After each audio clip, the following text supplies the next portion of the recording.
Arkadaşlar selam. Bugün bu elimde gördüğünüz güzel tatlı şapkayı öreceğiz birlikte.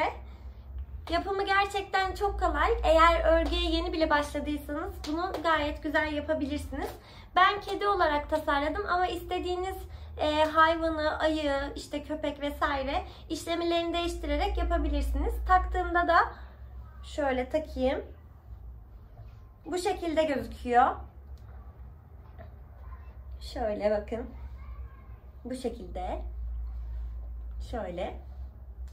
Evet, lafı uzatmadan hemen yapımına geçiyoruz videonun.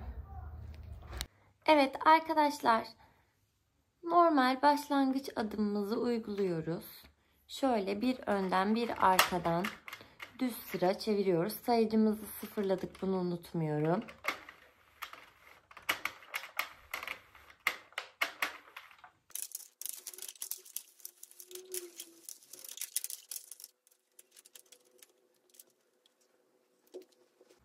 Çarkı çevirmeye başlıyorum.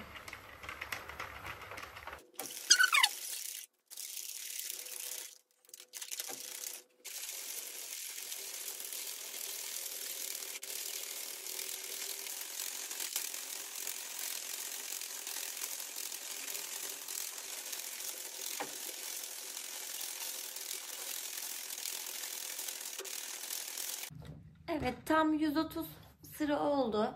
Şimdi 130 sıra olduktan sonra şöyle içine atıyorum. Bir sıra boş döndürüyorum.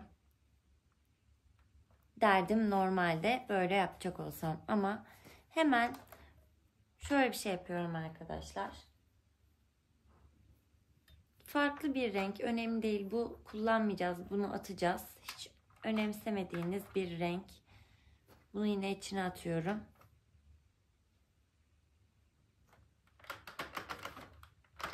Şöyle birkaç sıra örüyorum.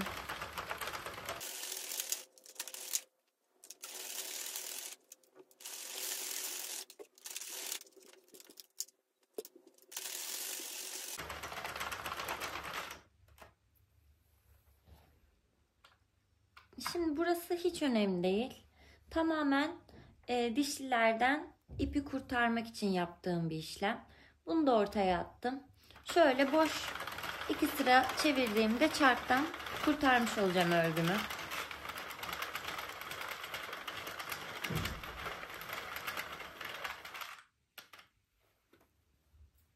Tatam.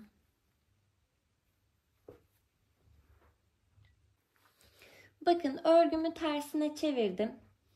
Burada iğneyle tek tek dişlilerden kurtarmamak için yaptığım bir yöntem bu. Gri ipimi kesmemiştim.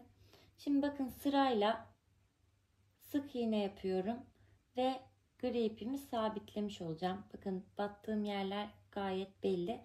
Burada turuncu ipi almamaya dikkat edin.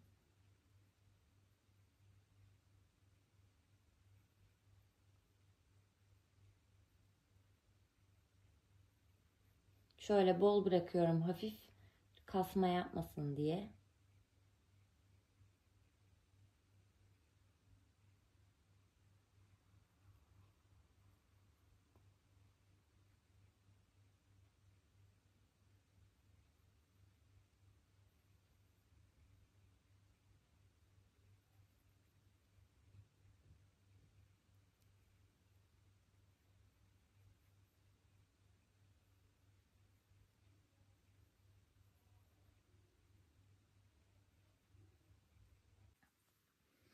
Evet, tamamen burayı bu şekilde ördüm. Bu ipimi biraz uzun tutaraktan şöyle kesiyorum.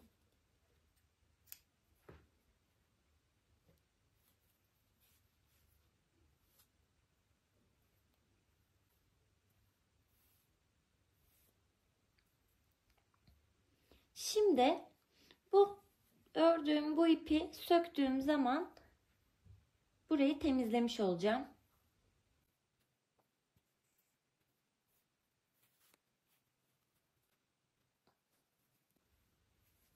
Evet, gördüğünüz gibi bunu bitirmiş olduk.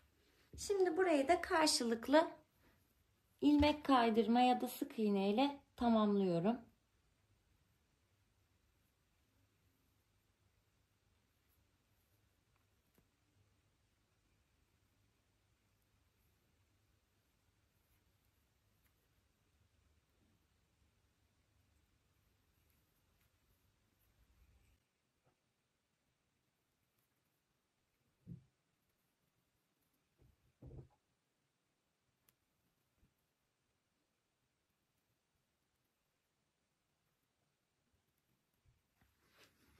Evet, burayı böyle tamamen kapatmış olduk. Şimdi düz yüzüne bir bakalım nasıl gözüküyor.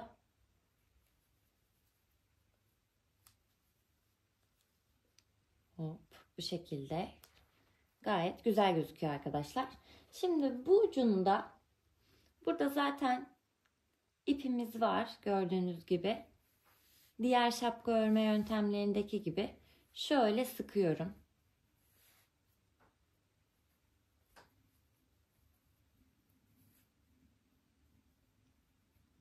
Bu ipi buraya sabitliyorum. İğne ya da tığ yardımıyla yapabilirsiniz.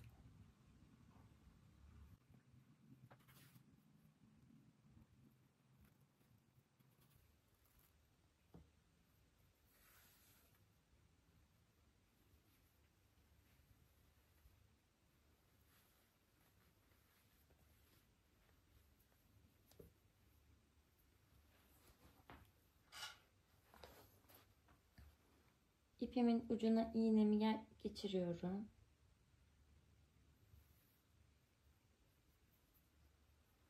Şöyle.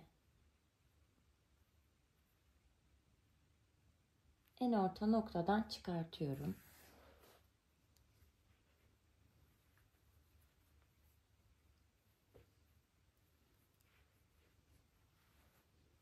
Bunu da buraya sabitliyorum.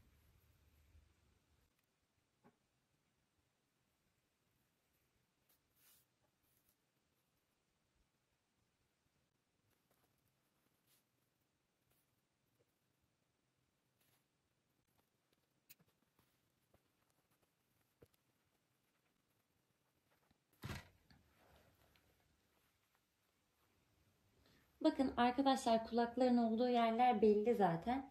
Ama ben yine de sayacak olursam bu kenardan 3, 6, şuradan iğnemi şöyle içeriden sokalım.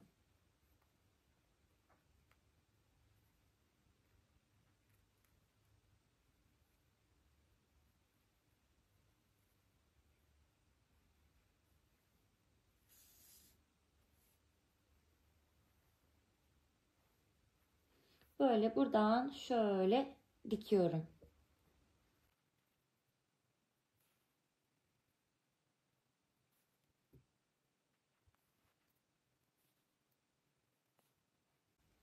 Aynı şekilde bu tarafa da yapacağım. İki kulağımı diktikten sonra şapkam bu şekilde aslında oluşmuş oluyor. İstediğiniz gibi süsleyebilirsiniz. Ben siyah ve beyaz ipleri kullanarak şuralara bıyık yapmayı tercih ettim. Şöyle orta noktasını buldum ve işliyorum.